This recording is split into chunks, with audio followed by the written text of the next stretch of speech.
గొబ్బెమ్మ కోరికలు ఏం కోరట్లేదు. మీరిచ్చిన రిక్రూట్మెంటే ఒకసారి పునర్పరిశీలన చేసుకోమంటున్నాం ముఖ్యమంత్రి గారు.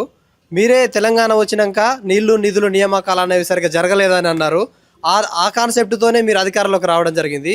మరి అధికారంలోకి వచ్చినాక ఇంత దుర్వినియోగం చేస్తురేందో అని మీరే ఆత్మపరిశీలన చేసుకోవాలి. కాబట్టి మేమేమంటున్నామంటే ఫస్ట్ మీరు 3000 ఆర్టీసీ పోస్టులు రిక్రూట్మెంట్ చేసిర్రు. ఫస్ట్ అనౌన్స్మెంట్ చేసింది మీరు 3000 పోస్టులు, దాన్ని తగ్గించి 1500 చేసిర్రు. అయినా సరే మాలో చేసిన కొంతమందికి వస్తాయి కదా అనే ఆలోచనతోనే మేము అప్పుడు ఎలాంటి నిర్ణయం తీసుకోలేదు, ముందు ఎలాంటి రాలేదు. వేసిన 1500లో మా ఎక్స్పీరియన్స్ బట్టి గత నోటిఫికేషన్ ఏ విధంగా ఉందో అట్లనే వస్తాయని మేము ఆలోచన చేసినాం. కాబట్టి మీలో ఇంత దురుద్దేశం ఉంటుందని మేము ఎప్పుడు కలగలేదండి. ప్రజాపాలన అని మీరు అంటారు కాబట్టి ప్రజాపాలన బద్ధంగా సాగుతుంది కాబట్టి మా ప్రజలకు న్యాయం జరుగుతాని అనుకున్నాం. కాబట్టి ఇంత అన్యాయం జరుగుతుందని మేము అనుకోలేదు.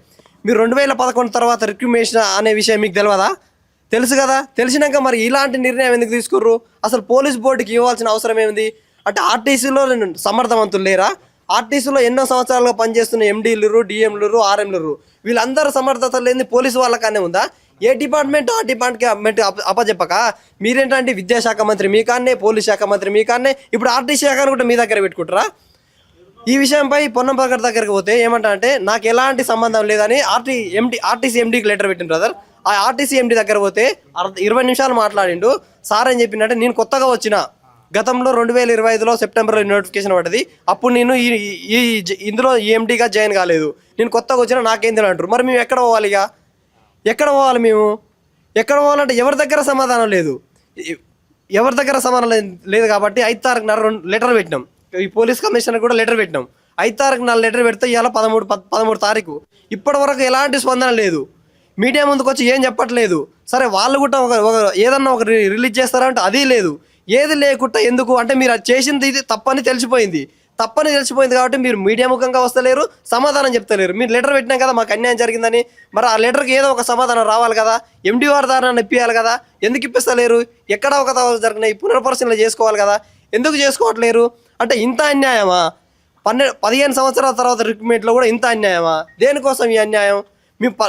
మేము తెలిసి అని వయసులో ఐటీఐ చేసి అప్రెంటిస్ చేసి 18-20 సంవత్సరాల వయసులో చిన్న ఏజ్లో అప్రెంటిస్ చేసిన వాళ్ళం ఉన్నాం.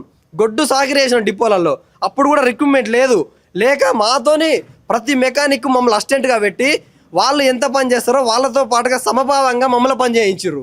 కానీ మాకు అది ఉద్యోగం వస్తుందని ఆలోచన చేసినాం తప్ప ఎందుకు మాకు ఏం ఉపయోగం అని ఆలోచన చేయలేదు. ఇంకా కంటిన్యూగా చేసే వాళ్ళు కూడా ఉన్నారు. అందుకని ఇప్పటికైనా ఈ నోటిఫికేషన్ రద్దు చేసి ఎక్స్పీరియన్స్ ప్రకారం తీసుకోవాలి, ఏజ్ లిమిటేషన్ కల్పించాలి. 12 సంవత్సరాలు నోటిఫికేషన్ వల్లే, 15 సంవత్సరాలు నోటిఫికేషన్ వల్లే. కాబట్టి అది గత ప్రభుత్వం పొరపాటు, ఇప్పుడు చేస్తున్న పొరపాటు అట్నే ఉంది. గత ప్రభుత్వం చేసిన పొరపాటు మీరు పునఃపరిశీలిస్తున్నారు కదా, ఏది ఇదేనా పునఃపరిశీలన మీరు చేసేది? అందుకని ఆత్మవిమర్శన చేసుకొని అన్ని శాఖలు మీ దగ్గరే అంటే ఇక అన్ని శాఖలు మీ దగ్గరే పెట్టుకోండి. హోంమంత్రి మీ దగ్గరనే, విద్యాశాఖ మంత్రి మీ దగ్గరనే, ఆర్టీసీ డిపార్ట్మెంట్ మీ దగ్గరనే, మున్సిపల్ శాఖ మంత్రి మీ దగ్గరనే. ఇక ఎందుకు మరి ఈ క్యాబినెట్ అంతా రద్దు చేసి మీరే పరిపాలనిస్తే అయిపోద్ది కదా, ఈ మంత్రులందరూ ఎందుకు? అందుకనే ఒకసారి ఆత్మపరిశీలన చేసుకొని మళ్ళీ ఈ నోటిఫికేషన్ రద్దు చేసి మీ న్యాయ పోరాటానికైనా సిద్ధపడతామని తెలియజేస్తున్నాను. అవసరమైతే ఇందిరా పార్క్ దగ్గర ఆమరణ నిరాహార చేస్తాం. మొత్తం ఈ 700 పోస్టులకు 30,000 మంది అప్లికేషన్ పెట్టినాం. ఈరోజు దాదాపుగా కొంతమంది మాట్లాడుకొని కొంతమంది వచ్చినాము. భవిష్యత్తులో ఈ నిర్ణయాన్ని కనుక మీరు వెనక్కి తీసుకొని రీనోటిఫికేషన్ జరగకపోతే ఇందిరా పార్క్ దగ్గర ఆమరణ నిరాహార దీక్ష చేస్తామని తెలియజేస్తున్నాం. మేము గతంలో నుంచి 2012 నుంచి ఆర్టీసీలోనే పనిచేస్తున్నాము. 2012 నుంచి 2015 వరకు అప్రెంటిస్‌షిప్ కంప్లీట్ చేసుకొని అక్కడనే ఇంకా డిపోలోనే కాంట్రాక్ట్ బేసిక్ కూడా పనిచేస్తున్నాం. ప్రజెంట్గా నాగర్ కర్నూలు, వనపర్తి, గద్వాలు, కొల్లాపూరు, కల్వకుర్తి, అచ్చంపేట ఈ ఏరియాలో మేము ఇంకా ఇప్పటికీ ఆర్టీసీలోనే అవుట్సోర్సింగ్గా పనిచేస్తున్నాము.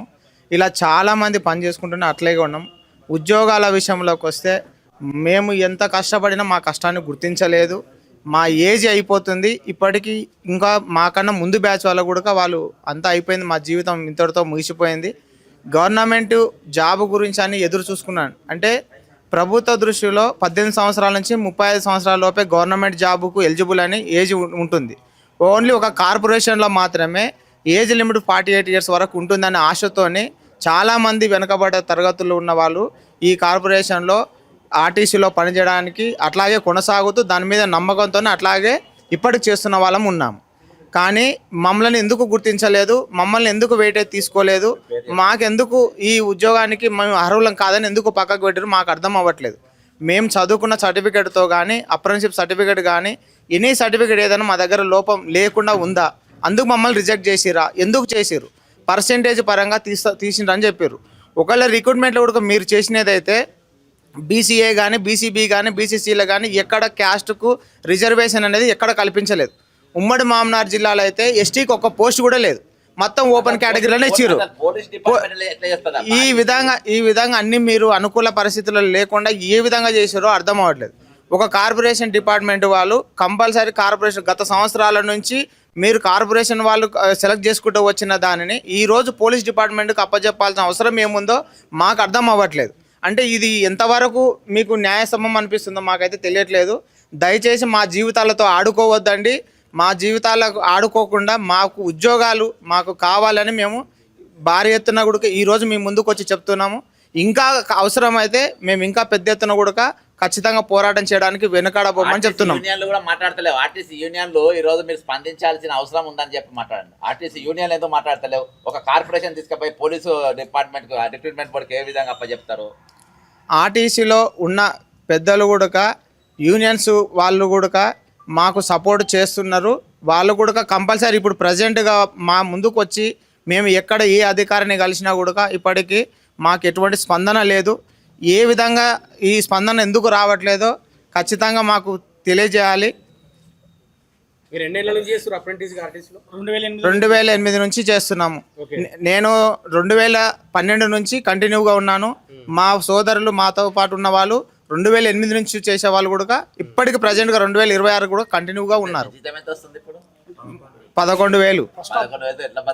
మేము స్టార్టింగ్లో 1,000 రూపాయలకు చేసినాం. నేను ఖమ్మం డిపోలో 2013లో అప్రెంటిస్ చేసిన. 130 కిలోమీటర్ పోవడం, 130 కిలోమీటర్ రావడం, రాత్రి 11 అయితే పోయేసరికి గత ప్రభుత్వంలో రాజశేఖర ప్రభుత్వం 2012లో రిక్రూట్మెంట్ అయింది. దాని తర్వాత ఒక రిక్రూట్మెంట్ కూడా లేదు. ఆర్టిస్ట్లోనే అప్రెంటిస్ చేస్తే ఆర్టిస్ట్లో అప్రెంటిస్ చేసిన వాళ్ళకే ఫస్ట్ ప్రిఫరెన్స్ ఇస్తానని తెలుసు. ఆ ఉద్దేశం పరంగా మేము 2000తోని ఉద్యోగం చేసినాం.